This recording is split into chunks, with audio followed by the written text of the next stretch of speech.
خوشبخت ہیں کہ تیرے دور میں پیدا ہو کر دیکھ لیا، ورنہ بہادروں کے قصے تو ہم نے صرف کتابوں میں پڑھے تھے۔ اس فکرے کے ساتھ آپ کو دنیاوی حالات کے حوالے سے تھوڑا سا آگاہ کرتا چلوں، جو کہ ہمیں سننے کو مل رہا ہے اور جو دیکھنے کو مل رہا ہے۔ اسرائیل نے ایران کے اوپر مور دین 1200 میزائلز لانچ کیے، جس کے ریٹیلیشن میں ایران نے جتنے بھی امریکہ کے جہاں جہاں بیڑے تھے وہاں اس کو ریٹیلیشن کا نشانہ بنایا۔ اب اس میں سننے کو کیا مل رہا ہے کہ ورلڈ وار 3 کا آغاز ہو چکا، لیکن ورلڈ وار 3 کا آغاز یہاں سے نہیں ہوا۔ اس بات کو آپ ذرا غور سے سمجھیے گا۔ یہ بیسیکلی ایک ڈسٹریکشن کا فارمیٹ ہے کہ ہمیں ورلڈ وار 3 کے نظارے کرائے جائیں، پھر اس کو پاز لگایا جائے۔ کب تک؟ اس ویڈیو کو اینڈ تک سنیے گا تاکہ آپ کو یہ مرحلہ سمجھ آ سکے کہ کیا ہونے جا رہا ہے۔ بیسیکلی یہ جو ڈسٹریکشن ہے، یہ ڈسٹریکشن جان بوجھ کے کریٹ کرائی جا رہی ہے، کیونکہ 2027 کے 27 مارچ کے بعد جو ہمیں دیکھنے کو ملے گا وہ اس سے زیادہ ورسٹ ہونے والا ہے۔ بیسیکلی ورلڈ وار 3 کا آغاز تو 2020 میں ہو گیا تھا، جب ابراہم اکارڈ سائن کیا گیا تھا،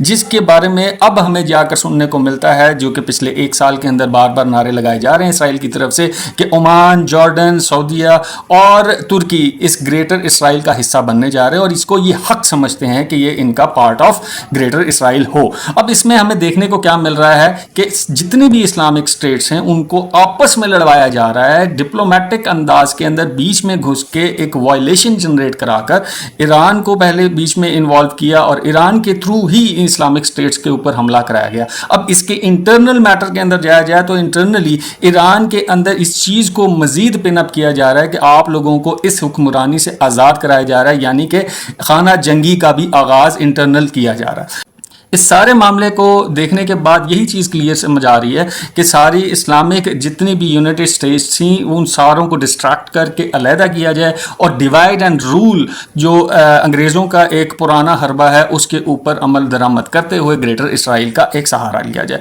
27 مارچ 2027 کے بعد بیسیکلی جو ورلڈ وار 3 کا اصل شکل ہے وہ ہمیں دیکھنے کو ملے گا۔ اسی طرح پچھلے سال جب میں نے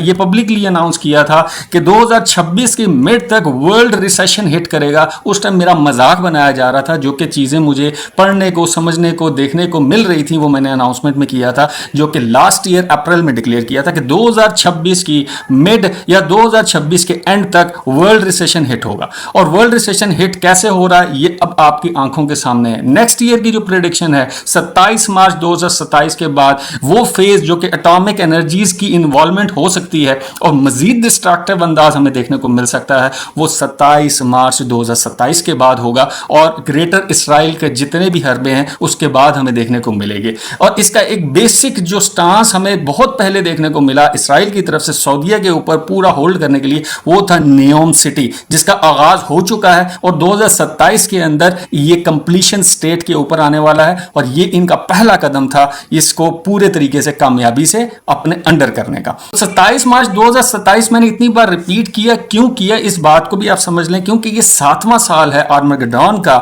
جو کہ اس چیز کو باور کراتا ہے کہ مزید ڈسٹریکشنز جو ہیں اس کے بعد آئیں گی، اور اسرائیل جب گریٹر اسرائیل کے اندر کنورٹ ہونے جائے گا تو اٹامک پاورز کو مزید شدت سے استعمال کیا جائے گا۔ تو آپ سب سے التماس ہے کہ جلد از جلد اللہ پاک اس انسانیت کے اوپر ایک پیس آرڈر لے کر آئے، اور ان ساری دجالی جو قوتوں کا جو ہمیں عنصر دیکھنے کو مل رہا ہے وہ جلد از جلد سولوشن کی طرف آئے۔ تو اس کے ساتھ لیتا ہوں اجازت، دعاؤں میں یاد رکھیے گا۔ اللہ نے کے بعد